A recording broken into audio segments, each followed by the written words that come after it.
nama aku Nisita, asalnya Surabaya, lulusan arsitektur, dan sekarang saat ini sedang bekerja di salah satu biro arsitektur di Jakarta. Dan saat ini juga selama 3 bulan, dari bulan Maret sampai bulan Mei, melakukan volunteer di Omah Library. Jadi selama 3 bulan ini di Omah Library, kami ada beberapa volunteer.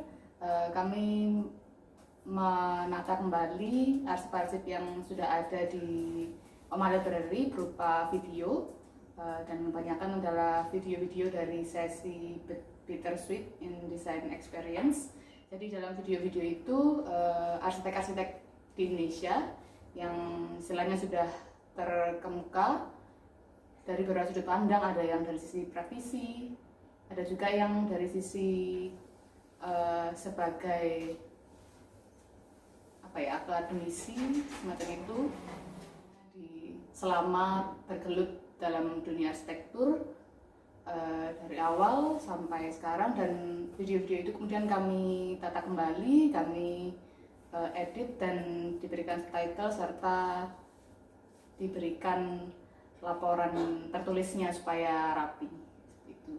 Dan harapannya dari apa yang sudah dilakukan di Omah Library ini, hal-hal yang sudah di-sharingkan oleh arsitek-arsitek ini bisa didapat dan bisa didengarkan oleh banyak orang.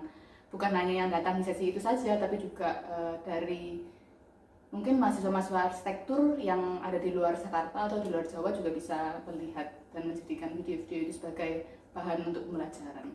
Kalau menurut saya dari sesi Bittersweet Experience itu yang jelas karena narasumbernya berbeda-beda, di situ juga kita bisa lihat bagaimana perspektif dan pandangan arsitek-arsitek itu meskipun sama-sama di Indonesia itu juga punya nilai-nilai yang berbeda. Istilahnya ada yang jalurnya seperti ini, ada juga yang jalurnya berbeda lagi. Jadi menarik karena banyak keberagaman dan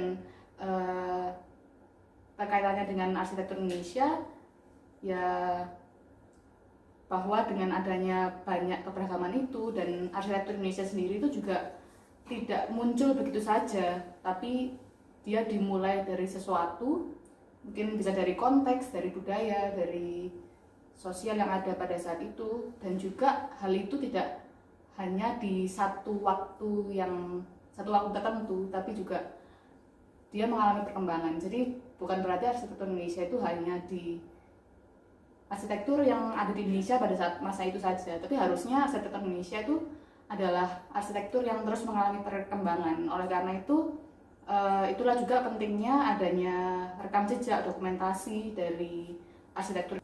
Ekspektasinya untuk Omah, dengan semakin banyaknya program berjalan dan juga semakin banyak sesi diskusi, sesi sharing yang diberikan, itu bisa memperkaya apa-apa saja yang sekiranya perlu dibagikan, terutama untuk arsitek-arsitek muda yang mungkin saat ini masih mahasiswa dan juga yang ingin beranjak ke bidang praktek seperti itu.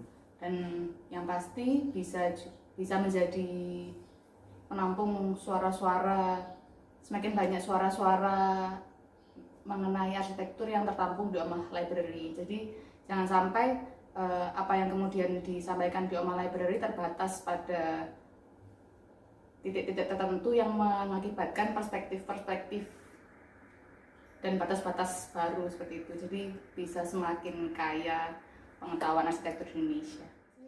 Tidak membatasi perspektif itu, cuma nantinya bisa saja ada tendensi untuk sana kan, maksudnya jangan sampai jadi seperti itu. Ya menurut aku sih namanya pola pikir itu pasti berbeda-beda dan berbagai macam tiap orang. Ada juga yang mendefinisikan arsitektur Indonesia itu seperti ini, arsitektur Indonesia itu ornamen-ornamen di daerah ini. Tapi kan pada akhirnya kita jadi terkungkung dalam keterbatasan pemikiran itu sendiri. Padahal sebenarnya arsitektur Indonesia itu ya sesuatu yang luas gitu. Kalau menurut aku yang membuat kita terkungkung oleh satu pemikiran itu ya karena kita tidak membuka diri pada pengetahuan-pengetahuan baru, pada sudut pandang baru. Itu sih. Beberapa tahun ke depan makin untuk Oma, semoga ada makin banyak diskusi, makin banyak kelas seperti kelas filsafat arsitektur kemarin. Itu menurut saya juga satu langkah yang cukup baik karena filsafat arsitektur sendiri belum banyak diangkat di Indonesia sebagai sesuatu yang bisa membuka pemikiran bagi teman-teman. Terima kasih.